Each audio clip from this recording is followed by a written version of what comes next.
또 실시간 방송 시작을 해보도록 하겠습니다.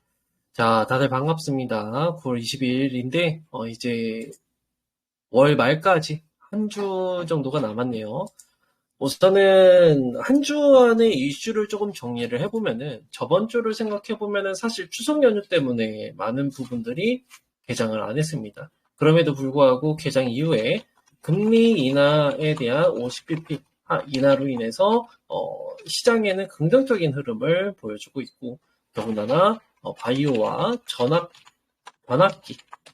변압기 쪽으로 수급이 많이 쏠렸던 모습을 띠고 있습니다. 이번 주도 내일부터도 마찬가지로 바이오가 강세를 보일 것으로 예상이 되고 있고요. 변압기도 마찬가지로 상승세를 보이지 않을까라고 말씀을 드려볼 수 있겠죠. 근데 여기서 중요한 거는 이제 일정적인 부분을 우리가 또 고려를 해봐야 되는데, 시장 전망을 말씀을 드릴 때 진행을 하도록 하겠습니다. 그리고 금리 인하로 인해서 침체에 대한 얘기가 충분하게 나왔어요. 50bp를 인하를 함에 따라서 경기 침체가 이뤄지고 있는 거 아니냐, 여기에 따른 선제 대응이 아니냐라는 것에 대해서 의문점을 많이 가졌는데, 고용지표가 좋게 나오면서, 그러니까 실업청구 수당 건수가 적게 나오면서 오히려 고용이 탄탄한 모습을 보였고, 여기에 따라서 당연하게 고용지표 하회하면서 침체에 대한 얘기가 조금 완화되는 모습을 보였다. 제가 봤을 때는 이 침체에 대한 얘기가 완전 쏙 들어가려면요, 이제 9월 달에 당연하게 실업률이 발표가 될 겁니다. 그러면은 지금 4.4%로 이 커트라인을 잡아놓은 게 연준이기 때문에, 만약에 줄어든다라고 가정을 해보게 되면은 침체 얘기는 거의 없어지지 않을까라고 생각을 해볼 수 있겠죠. 지금은 CPI, PPI, 다양한 물가지수도 중요하겠지만, 고용에 대해서 좀 더 중요하게 보셔야 되는 시기가 왔다라고 말씀을 드려볼 수 있으니까, 이 점을 꼭 참고를 해주셔라 라고 말씀을 드릴 수 있겠고, 사실 한 주간의 이슈로는 이렇게 꼽을 수 있겠고, 종목에는 고려아연? 당연하게 고려아연 같은 경우에는 이제 경영권 분쟁으로 인해서 매수가 많이 들어왔죠. 그러니까 경영권 분쟁으로 인해서 매수세가 들어왔는데, 우리가 이거는 아시는 것처럼 어떤 경우가 있었느냐라고 한다면은, 저는 이제 SM이나 아니면 하이브 이쪽과 더불어서 대한항공도 있었죠. 그렇기 때문에 여기에 따라서 상승률은 조금 더 보일 수 있지 않을까라고 설명을 드릴 수 있기 때문에, 경영권 분쟁 이렇게 좀 추려볼 수 있겠습니다. 이렇게 말고는 딱히 있었던 부분은 없었던 것 같아요. 금리 인하하고 나서 시장이 다 상승세를 보였고, 그리고 위험자산들이 올라가는 거를 보였기 때문에, 한 주간의 이슈는 여기까지 좀 진행을 해보도록 하겠는데, 이제 시장 전망이 굉장히 중요합니다. 자, 한국 시간으로는 24일이죠. 이제 키프로다 SC에 대한 임상 3상이 발표가 됩니다. 그러면은 당연하게도 키트루다 3상이 진행이 되고 나서는요, 영상에서도 제가 채널에 올려드렸던 영상에서도 말씀을 드렸는데, 이제 한 반년 정도면은 상용화가 될 겁니다. 네. 왜냐면은 원래 걸리는 시간이 6개월에서 2년 정도를 잡아요. 6개월에서 2년 정도를 잡습니다. 상용화까지. 그러니까 3상이 성공하고 나서 FDA의 최종 승인까지는 6개월에서 2년 정도를 걸리는데, 사실 키투르다 같은 경우에는 이미 팔리고 있는 약품이고 상용화가 된 약품인지라 FDA에 대해서 가속도가 붙기 때문에 최장 기간으로 우리가 6개월을 생각을 해볼 수 있겠다라는 것만 참고로 해주시면 될 것 같다 라고 말씀을 드릴 수 있겠고, 만약에 여기서 키투르다가 이제 3상 발표를 하고 나서 6개월 만에 진행을 한다? 그러면 25년도 상반기에는 이 승인 내역이 나올 겁니다. 그러면 우리가 생각을 해볼 수 있는 거는 상용화까지 얼마나 걸리느냐, 이것을 좀 놓고 봤을 때는 알테오젠의 강세는 계속 지속이 되지 않을까 라는 것을 우리가 알 수 있기 때문에, 우리 주주분들 이 점을 꼭 참고를 해주시면 좋을 것 같다. 그러면은 알테오젠으로 인해서 우리가 또 생각을 해볼 수 있는 건 있죠. 바이오주들, 그러니까 코스닥 시총 1위 종목이 상승세를 보인다? 그러면은 그 나머지 시총 하위에 있는 종목들까지도 다 따라 올라갈 수 있다는 것을 우리가 생각을 하셔야 돼요. 섹터에 이제 훈풍이 분다라고 생각을 해볼 수 있기 때문에 이 발표가 시장에 굉장히 긍정적으로 미칠 가능성이 높다. 바이오 업계에서는요. 그렇기 때문에 이 점을 꼭 참고를 해주셔라. 성공하면 저는 성공이라고 생각을 하거든요. 긍정적인 수급이 들어올 것이다라는 것을 말씀을 드릴 수 있겠고, 그리고 또 이제 제가 정리를 쫙 해드렸는데 24일이면요 또 뭐가 되냐? 다들 아시는 이제 금투세 도입에 대해서 찬반 공개 토론이 진행이 됩니다. 저는 이번에 생각이 드는 게 유예일 가능성이 굉장히 높다라는 견해를 좀 가지고 있어요. 그렇기 때문에 우리 유예만 되더라도요, 유예라는 결정만 하더라도 시장은 급격하게 상승세를 보일 거라고 저는 생각을 하거든요. 근데 만약에 폐지가 된다? 더할 나위 없이 좋은 시장이 예상이 된다라고 말씀을 드릴 수 있기 때문에 금투세 유예 또는 폐지에 대해서 결정이 될 건데 유예 가능성이 높다. 유예만 되더라도 뭐 시장에는 긍정적인 역할을 해줄 거라고 저는 생각을 합니다. 그렇기 때문에 이 점을 꼭 참고를 해주시면 될 것 같고요. 그리고 또 중요한 부분이 있죠. 이제 주말간에도 HLB가 당연하게도 어떤 부분이 있었어? HLB 재접수를 진행을 했습니다. FDA 재접수. 뭐 많은 분들이 궁금해하실 수도 있는데 저는 HLB가 그 클래스 2로 나눠질 거라고 생각을 해요. 그렇기 때문에 이번에 갭상승을 하게 되면은 당연하게도 우리가 매도의 타점을 잡아야 되는 부분이고, 그리고 이 클래스 분류가 언제쯤 되느냐라고 한다면 14일에서 30일 정도가 경과를 해야만 결과를 알 수 있다라고 얘기를 합니다. 뭐 HLB 공식 블로그에 가면은 다들 보실 수 있으니까 한 번씩 참고를 해주시면 될 것 같고, 만약에 클래스 2라고 하면요, 당연하게 기간 조정은 어쩔 수가 없습니다. 왜냐면은 4개월 정도가 뒤로 밀리는 결과물을 받을 수 있는 부분이기 때문에 기간 조정은 어쩔 수 없다라는 것만 참고로 해주시면 될 것 같고, 사실 이것 말고도 27일 날에는 25일 대왕거래에 대한 2차 전략회의가 열립니다.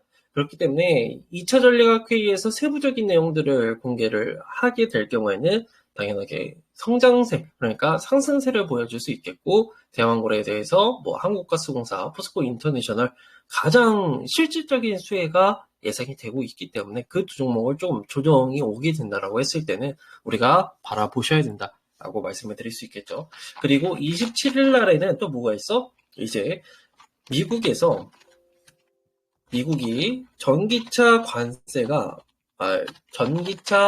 중국 관세가 이제 25%에서 100%로 증가를 하게 됩니다. 그러면은 당연하게도 국내 이 배터리 기업들 또는 자동차 기업들 이런 종목들이 반등세를 보여줄 수 있지 않을까라고 우리가 생각을 해볼 수 있고, 더군다나 또 25일 날에는 뭐가 있어요? 제가 정리해드렸죠. EU에서 중국 전기차 관세 최종 투표가 진행이 됩니다. 그렇기 때문에 이 부분 우리가 또 최종 투표 이렇게 적으면 되겠죠. 그러면은 25일이 굉장히 중요한 날들이 될 수 있겠고, 27일 날에는 이미 결정이 된 부분이라 이 부분을 따라서 당연하게 2차전지에서도 반등세를 보여줄 수 있다라는 것만 참고로 해주시면 될 것 같다라고 말씀을 드릴 수 있겠죠. 그래서 이번 시장에서는요, 바이오, 2차전지, 대왕고래, 그리고 이 세 가지 또 자율주행 쪽도 계속해서 얘기가 나오고 있는 상황이라 이 섹터를 가지고 보시면은 가장 좋지 않을까라고 말씀을 드릴 수 있겠고, 사실 반도체에서 빠르게 반등세가 나와주면은 지수 상승에 대해서 더욱더 도움이 될 겁니다. 하지만 저는 반도체에서 만약에 삼성전자에서 무슨 기술력에 대한 발표가 없으면 그냥 있는 그대로 말씀을 드리면 HBM3E에 대한 12달 반도체에 대해서 엔비디아에 공급을 하게 됐다라고 얘기가 안 나오는 이상은 당장 상승을 하기에는 조금 어렵다라고 저는 생각을 해요. 그렇기 때문에 이 점을 꼭 참고를 해주시고, 더나 반도체 쪽으로는 25일날 이제 마이크론이 실적을 발표를 하기 때문에 우리가 이것을 또 주목을 해볼 필요가 있겠다라는 것만 참고를 해주시면 될 것 같다라고 설명을 드릴 수 있겠죠. 그래서 바이오, 2차전지, 대왕고래, 지금 또 여기서 추가적으로 하면은 자율주행까지만 우리가 주목을 해볼 필요가 있겠다라고 말씀을 드릴 수 있겠죠. 자율주행 관련주들은 뭐 라이톰 있겠고 뭐 다양한 종목들이 많죠. 스마트레이더도 최근에 바닥에서 빠르게 올라오는 모습을 보였고 이러한 종목들을 좀 보시는 게 좋을 것 같다라고 말씀을 드릴 수 있겠고, 다음으로는 업종적 전망. 당연하게 바이오는요. 바이오는 지금 딱 4가지 키워드입니다. SC, 그러니까 피하주사, 키워드, 피하주사, ADC, 그리고 비만 치료제, 그리고 또 추가가 됐죠. 생물보안법. 최근에 생물보안법에 대해서 금요일날 얘기가 나왔었는데, 어떤 얘기가 나왔었냐면은, 제가 올려드렸죠. 극방수원법에 대한 개정 법률에, 이 생물보안법이 안 들어가 있다고, 자초되는 거 아니냐라고 얘기를 하시는데, 사실 이게 국방부 예산이기 때문에, 국방에 대한 예산을 책정을 하는 거지, 생물보안법이랑은 완전 다른 성격을 가지고 있기 때문에 포함이 안 돼도 상관이 없다는 거예요. 아예 성격이 자체가 다릅니다. 그렇기 때문에 포함되지 않았다는 뉴스로 인해서 우리가 흔들릴 이유는 전혀 없다라고 먼저 말씀을 드릴게요. 그러니까 이 점을 꼭 참고를 해주시면 될 것 같고, 지금 바이오의 키워드는 딱 4개다. 여기서 관련주들을 찾아서 만약에 좋은 레퍼런스를 가지고 있다, 또는 좋은 인프라를 가지고 있다, 실적적인 부분에 대해서 괜찮다라고 한다면은 웬만해서는 수익이 날 수밖에 없다라는 것만 참고를 해주시면 될 것 같고, 그리고 반도체에서는요, 말씀을 드렸던 것처럼 HBM3E에 대해서 12단 공급계약이 안 나오게 되면은 조금 힘든 시간을 보낼 것이다 라는 것을 말씀을 드릴 수 있겠죠. 그리고 2차전지 쪽에서는 다양하게 많죠. EU, 그리고 미국 전기차 관세 부과에 대한 부분이 발표가 되기 때문에, 당연하게 우리가 생각을 해봤을 때는 2차전지에 대해서 중국에 대한 관세 부과가 진행이 되게 될 경우에는 반사 이익을 받을 수밖에 없고, 그리고 제가 꼽기로는 에코프로 PM 이렇게 다양하게 많겠지만, 저는 그래도 지금 가장 조금 빠르게 올라올 수 있는 종목은 에코프로 에코프로 머티를 꼽을 수 있겠죠. 그래서 에코프로 머티를 조금 관심 있게 보시는 것도 나쁘지 않다. 그리고 추가적으로는 포스코 퓨처엠 이 정도. 그리고 코스모 신소재나 코스모 화학도 괜찮다라고 저는 생각을 해요. 그렇기 때문에 내가 만약에 2차전지를 들고 있다라고 하시는 분들이거나 아니면 2차전지에 대해서 관심 있게 보고 계신 분들이라고 한다면은 조금 장기간으로 우리가 플랜을 잡고 가시는 것도 나쁘지 않다라고 말씀을 드릴 수 있겠죠. 그래서 이 점을 꼭 참고로 해주시면 될 것 같고, 제가 바이오에 대해서는 말씀을 안 드리는 게, 영상도 찍어드리고 있고 하다 보니까 딱히 코멘트는 안 드렸어요. 그러니까 이 점을 꼭 참고를 해주시면 될 것 같습니다. 그리고 생물보안법 기준으로 했을 때는 저는 ST팜이랑 마이크로 디지털을 굉장히 긍정적이게 보고 있어서 이 점만 꼭 참고를 해주시면 될 것 같다라고 말씀을 드릴 수 있겠고, 2차전지로는 다양한 종목들이 많지만 그래도 상승폭은 에코프로 머티, 포스코 퓨처에 이게 가장 크지 않을까라고 생각을 하고 있고요. 그리고 우리가 또 생각을 해봤을 때는 이제 또 뭐가 있죠? 반도체, 바이오, 2차전지 말씀드렸고, 원전에 대해서는요, 사실 그냥 있는 그대로 말씀을 드리면요, 원전의 모멘텀은 굉장히 셉니다. 생각보다. 네, 생각보다 굉장히 센데 가장 문제점은요, 솔직하게 말씀을 드리는 거예요. 국내 이 정치 문제로 못 가는 게 원전입니다. 네, 안타깝게도 차라리 만약에 두산 에너빌리티나 우리 기술을 가지고 계신 분들이라고 한다면 이번 기회에 만약에 정리가 된다라고 한다면 차라리 미국 주식을 뉴스케일 파워를 사시는 게 낫지 않나. 뉴스케일 파워. 이게 훨씬 업사이드가 더 클 거라고 생각을 하고요. 변동성도 좋습니다. 그렇기 때문에 원전에 대해서는 솔직하게 말씀을 드리면 국내 정치적인 문제로 인해서 못 가는 것 뿐이지, 뭐 지금 합병 이슈다, 뭐 소송 문제다 이러고 얘기하는데, 솔직히 말씀을 드리면 정치적인 문제로 인해서 지금까지 못 갔고요. 앞으로도 갈 수 있을까라는 것에 대해서 생각을 해보면은 분명하게 정치권에서 얘기를 많이 할 겁니다. 그래서 만약에 정치권에 대해서 얘기를 안 하게 된다라고 가정을 했을 때는 굉장히 긍정적인 게 원전이다라고 먼저 말씀을 드릴게요. 사실 이 체코 원전에 대해서 주말에도 뉴스가 나왔더라고요. 윤석열 대통령이 갔다 오면서 두산에너빌리티 같은 경우에는 이제 체코 현지 법인이 있잖아요. 스코다 파워. 이 기업으로 인해서 현지 공급을 한다라고 얘기를 하더라고요. 그래서 긍정적인 뉴스들이 계속 나올 거고, 그리고 29일 날에는 이 슬로바키아에서 또 방문을 하게 되죠. 원전 때문에. 그래서 이 부분을 고려를 해봤을 때는 굉장히 긍정적일 수밖에 없는 상황이다라는 것만 참고를 해주시면 될 것 같습니다. 그래서 뭐 원전주들이 그렇다고 제가 국내 정치로 인해서 아예 안 간다라는 게 아니라, 올라가도 그렇게 많은 폭에 대해서 상승을 할 수 있을까라는 것에 대해서 의문점은 약간 든다라고만 말씀을 드릴게요. 뭐 저도 정답은 아니기 때문에 이 점만 꼭 참고를 해주시면 될 것 같다.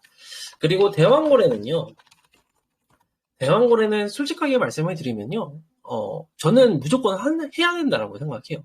왜냐면은 이거를 저희 국민 입장에서는 세금 낭비다라고 할 수 있어요. 분명하게 그런 얘기도 정치권에서 나올 겁니다.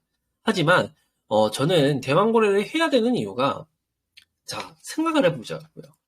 저희가 사업을 한다라고 생각해요.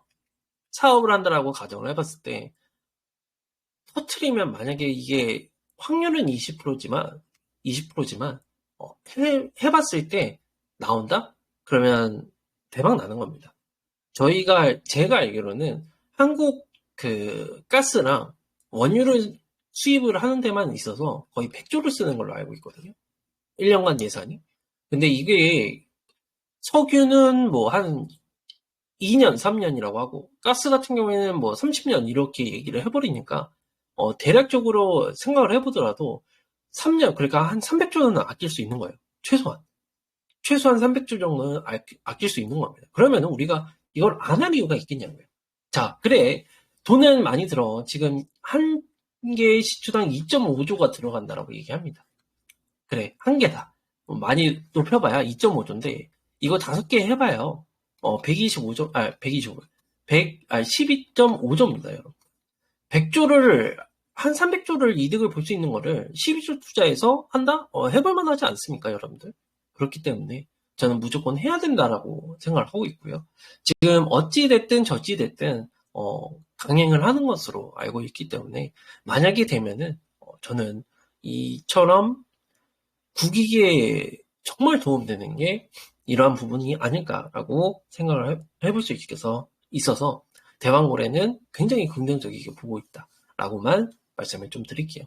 그래서 이 점을 꼭 참고를 해주시면 될 것 같고, 가장 이제 수혜를 받는 거는 포스코 인터내셔널이랑 한국가스공사라고 생각해요. 한국가스공사는 당연하게 연기금이나 정부에서 지분을 갖고 있기 때문에 얘네들은 선택권이 없습니다. 그냥 정부에서 까라면은 까야 되는 게 한국가스공사예요. 그러니까 한국가스공사는 정부 정책으로 인해서 상승세로 보이는 부분인지라 기대감이 분명하게 작용이 될 것이고, 포스코 인터내셔널은 솔직하게 말씀을 드리면 다양한 사업을 합니다. 하지만 LNG 사업이나 뭐 시추나 뭐 탐사, 그리고 생산부터 판매까지 전부 다 가지고 있고, 그리고 경력이 있는 기업은 포스코밖에 없어요. 그래서 1차 시추는 한국 내에서 자체적으로 시도를 해본다라고 얘기를 했으니까, 포스코 인터내셔널의 이 조언들이 굉장히 세게 들어갈 것이다라는 것을 알 수 있기 때문에, 우리 주주분들은 포스코 인터내셔널, 한국가스공사 바라보셔도 나쁘지 않다. 뭐 GS 글로벌도 최근에 굉장히 많이 올라왔죠. GS 글로벌. GS 글로벌도 많이 올라온 모습이지만, 저는 GS 글로벌보다는 정말 있는 그대로 정말 가치가 실적적으로 나올 수 있는 종목을 선호하는 편인지라, 이 두 종목을 우리가 관심 있게 보시는 게 낫다. GS 글로벌도 변동성에 따라서 단타하기엔 좋아요. 하지만 우리가 일정을 가지고 있을 때 끌고 가기에는 포스코 인터내셔널이나 한국가스공사다라고 말씀을 드릴 수 있기 때문에 이 점을 꼭 참고를 해주셔라. 그리고 자율주행은 제가 저번 달부터도 계속해서 말씀을 드렸던 게 10월 10일입니다. 네, 10월 11일이요. 그렇기 때문에 이것에 대해서는 계속해서 얘기가 나올 것이고, 그리고 10월 10일 날 테슬라가 진짜 성공을 한다. 그럼 파급력은 어마무시해질 거라고 저는 생각해요. 이것으로 인해서 전기차도 폭발적으로 수요가 늘어날 거라고 생각합니다.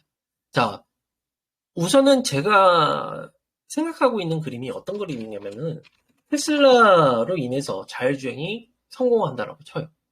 가정을 해봅시다. 그러면은 테슬라가 아니면 이 어떤 기업들이 자율주행에 성공할까라는 것에 대해서 우리가 추가적으로 생각을 해봐야 되고, 어쨌든 테슬라는요 2차 전지를 적용시켜서 전기차를 만드는 회사입니다. 전기차에 이제 자율주행이 붙었어요. 그러면은 우리가 생각을 해봤을 때 그럼 내연기관 차에도 붙지 않을까? 아니, 절대 아닐 겁니다. 자율주행은요 테슬라가 개발을 했고 테슬라가 성공하면요 어찌됐든 전기차에 자율주행이 붙는 거라, 뭐라고 말씀드려야 될까요? 테슬라 아니면은, 전기차 아니면은 얘네가 생산을 안 해요. 자율주행에 대해서 기술력을 판매를 한다? 굳이 판매를 할까? 라는 것에 대해서 의문점을 가져볼 수 있기 때문에 자율주행이 성공하면은 자율주행도 난리가 나겠지만 전기차에 대해서 수요가 늘어나면은 실적이 올라갈 수밖에 없다라는 것만 참고로 해주시면은, 오히려 자율주행으로 인해서 득보는 거는 전기차다라고 생각을 하시면 되기 때문에 전기차 종목들도 지금 시기적으로 봤을 땐 너무 괜찮은 상황이다라는 것을 말씀을 드리고 싶어요. 그렇기 때문에 이 점을 꼭 참고를 해주시면 될 것 같고, 그리고 또 뭐가 있을까요? 또 뭐가 있을까? 반도체는 말씀을 드렸고, 원전 말씀을 드렸고, 그리고 또 뭐가 있지? 섹터. 이 정도면은 다 정리가 된 것 같거든요. 저는 어쨌든 제 생각으로는요, 앞으로 올라갈 것들에 대해서 굉장히 초점을 많이 맞추고, 떨어질 것에 대해서는 사실 초점을 잘 안 맞춰요. 근데 이렇게는 앞으로 긍정적일 것이다. 반도체는 조금 시간이 걸리겠지만 결국 올라오게 될 것이고요. 2차전지, 바이오는 금리 인하 수혜주이기도 하고, 원전도 마찬가지로 앞으로 수준 회복이 계속해서 나올 겁니다. 왜냐면은 체코를 통해서 유럽에서도 러시아와 미국을 이긴 나라 팀 코리아이기 때문에, 우리 한국이기 때문에, 그렇기 때문에 앞으로 수주에 대한 부분은 계속해서 나올 것이고, 대왕굴에도 되면은 대박이겠지만 그 전까지는 계속 기대감을 뽑을 수 있는 종목 중에 하나다. 섹터 중에 하나다. 그리고 자율주행도 마찬가지. 정말 되면 대박이기 때문에 저는 자율주행에 대해서 긍정적이게 생각하는 부분이, 솔직히 사람이 다들 아시는 것처럼 서 있으면 앉고 싶고, 앉으면 또 눕고 싶고, 누우면 자고 싶은 게 사람이잖아요. 자율주행에 한번 맞들리면 저는 절대로 빠져나올 수 없다라고 생각하거든요. 왜냐면은 다들 아시는 것처럼 운전을 하시다 보면 6시간, 이번에 제 친구도 울산에서 사는데 울산 가는데 이번 추석 연휴에 내려갔더니 8시간이 걸렸다라고 합니다. 그러면은 8시간 동안 자율주행을 하면요 굉장히 이점이 저는 충분하다고 생각을 하거든요. 그렇기 때문에 자율주행에 대해서도 우리가 주목해 볼 필요가 있다라고 먼저 말씀을 드릴게요. 그러니까 이 점을 꼭 참고를 해주시면 될 것 같고, 사실 여기까지 제가 준비한 내용이에요, 여러분들. 여기까지 준비한 내용이고, 내일부터, 다음 주부터 바로 일정적인 부분이 쭉 남아있기 때문에 우리가 변동성에 대해서 어느 정도 생각을 하고 조금 여유를 가지고 접근을 하는 것이 굉장히 좋을 것이다 라고 말씀을 드릴 수 있으니까, 우리 주주분들은, 우리 가족분들은 조금 여유를 가지시고 접근하시는 게 좋을 것 같다라고 말씀을 드리면서 오늘 방송을 끝내기 전에 이제 Q&A를 좀 시작을 해볼게요. 만약에 하실 말씀이 있으시면 가운데 마이크 버튼 한번 눌러주시면 제가 보이거든요. 보이면은 제가 마이크를 켜드릴 테니까 혹시 말씀을 하시고 싶은 거 또는 궁금한 점이 있다라고 한다면은 눌러주세요. 발언 희망. 네, 좋습니다. 말하기 허용하겠습니다. 네, 안녕하세요.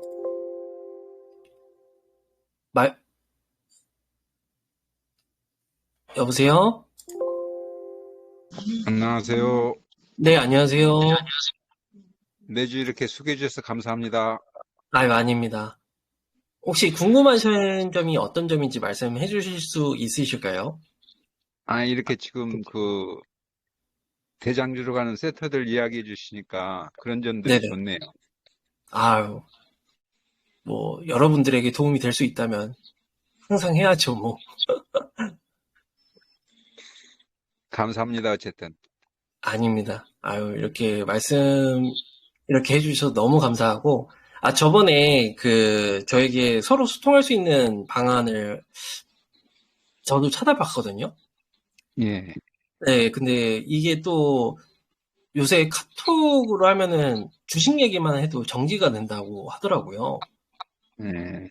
네, 그래가지고 텔레그램으로 한번 만들어 볼까라고 생각을 해보기도 했는데, 이게 또 텔레그램은 아직 규제가 없긴 한데, 이게 또 제가 지인들 통해서 얘기를 들어보니까 텔레그램도 조만간에 그런 규제가 생길 수도 있다고 하더라고요. 그래서 저도 고민을 하고 있는데, 좀 더 찾아보고 다시 한번 공지를 또 드릴게요, 제가. 저희들은 뭐 이런 경제나 주식에 대해서 잘 모르는데 이렇게 세트를 딱 잡아주니까 아무래도 좀 네. 투자하기가 좋네요. 아유, 감사합니다. 어쨌든 수고해 주셔서. 아닙니다. 아유, 저도 항상 들어주시고 이렇게 말씀해 주셔서 너무 감사하고, 앞으로도 잘 준비해서 좋은 정보 드리고자 노력할 테니까 꾸준하게 좀 참여 잘 해주시면 너무나도 감사하겠습니다. 감사합니다. 네, 감사합니다. 네, 아우, 감사합니다. 정말 감사하고, 저도 이런 말씀을 해주시면 너무 보람을 느끼죠. 저로 인해서 투자가 조금 더 쉬워지고, 앞으로 도움이 된다라고 하는 말을 들으면 저도 진짜 신이 나서 저도 열심히 하게 되니까. 네, 너무나도 감사하고, 오늘 더 이상, 네, 이성봉님 말하기 허용. 네, 마이크 켜드렸어요. 혹시 하실 말씀이 어떤 부분일까요?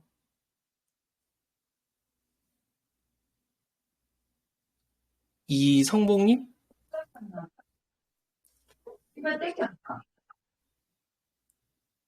네?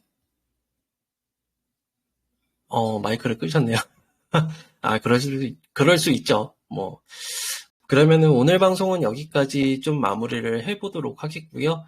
네, 다들 오늘 고생 많으셨고, 주말인데도 늦은 시간까지 참여를 해주셔서 너무 감사하고, 오늘 방송 여기까지 마무리를 하고, 내일, 뵙도록 하겠습니다. 감사합니다.